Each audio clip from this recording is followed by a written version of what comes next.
Hello, it's Daniel. This is Nutrition, and this one is about staying on track, executing your plan, even when you face everyday life barriers like your cravings, emotional eating, and other struggles. So, we are here to discuss practicalities and strategies for real life challenges. It goes from grocery shopping, choosing the grocery store aisles, to cooking at home, food at the workplace, social situations, and much more. And that's why we need strategies to make informed choices in every scenario. Very important. Last week we talked about fast and slow thinking. Let's review it. There's an interplay between fast and slow thinking, and you have to understand to be able to navigate nutrition in daily life, because the environment and food industry usually lead us to make bad choices. So first, fast thinking is our instinctive response, and it's often triggered by cues in the environment around us. Fast thinking is more like related to surviving. If you have a car coming in your direction and you stop to think about it, well, you probably won't survive. So it is reasonable that you jump first and think about it after. But if you have fatty foods in front of you, it makes sense to make a deliberate, reasonable decision on what to do with it. But lots of time we do the opposite. We eat them impulsively.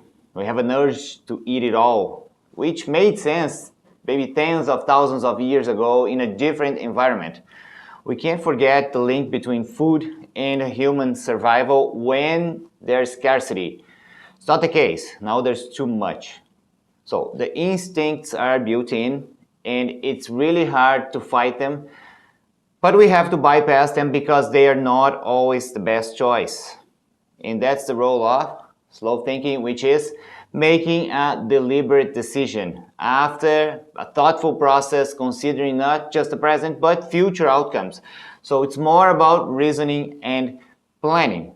And that brings us to planning. Now it's time to take notes and understand where you need more planning. So how you're going to do it.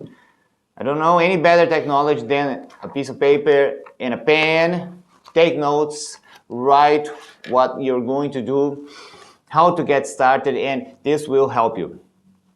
Now let's go. In everyday life, we have to, number one, be able to navigate the grocery store.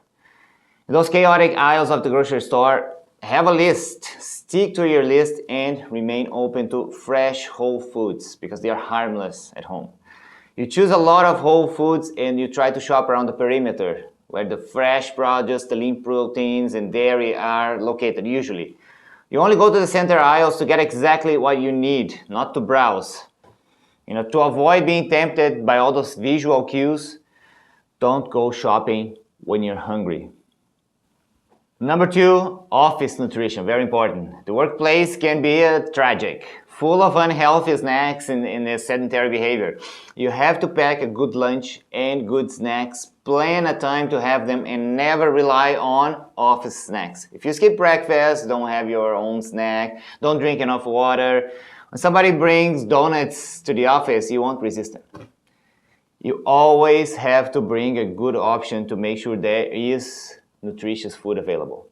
Plus, keep a water bottle or two or three on the desk, because being thirsty sometimes leads to more mindless eating.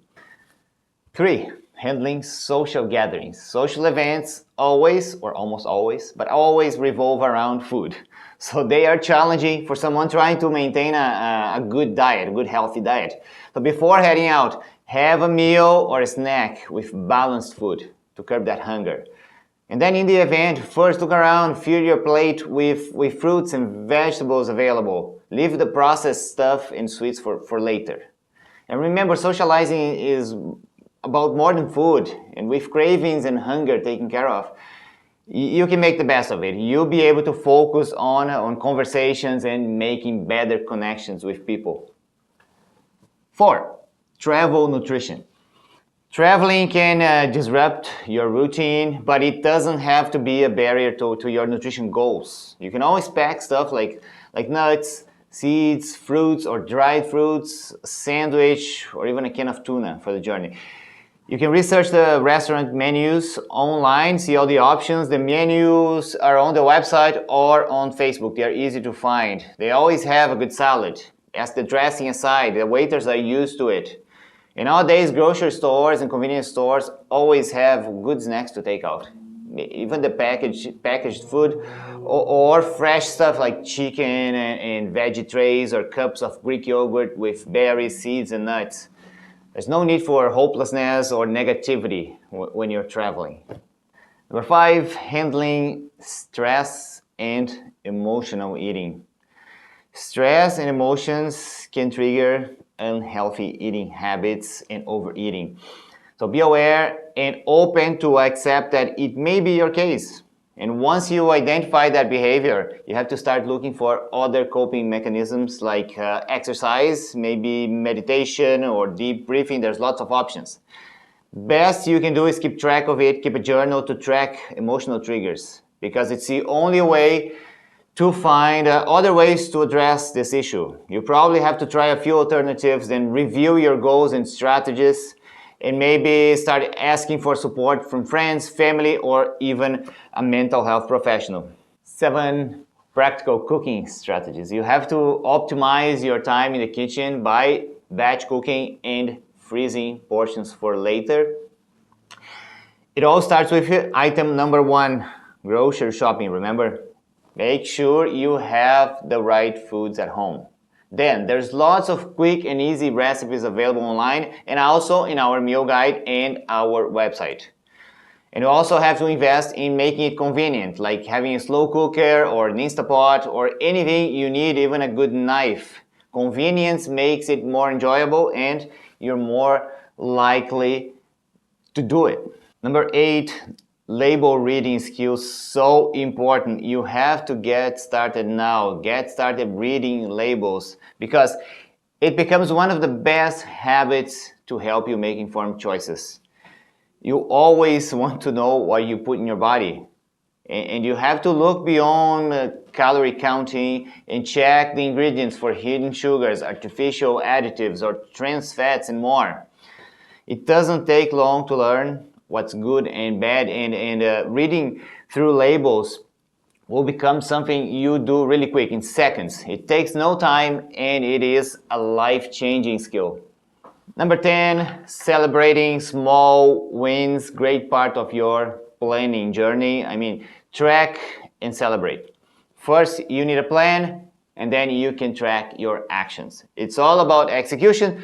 So every time you do what you're supposed to do, it's a small win. You can consider it a small win. So you acknowledge and celebrate your check marks.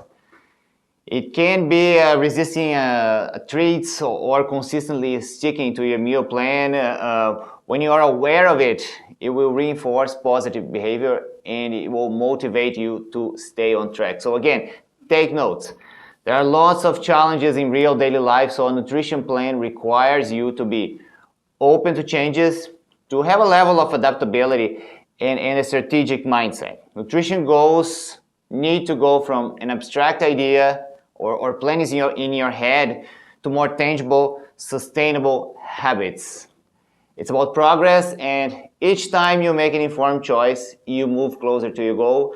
Moving closer to your goal makes you more confident, and believing in yourself is the only way you can stay motivated.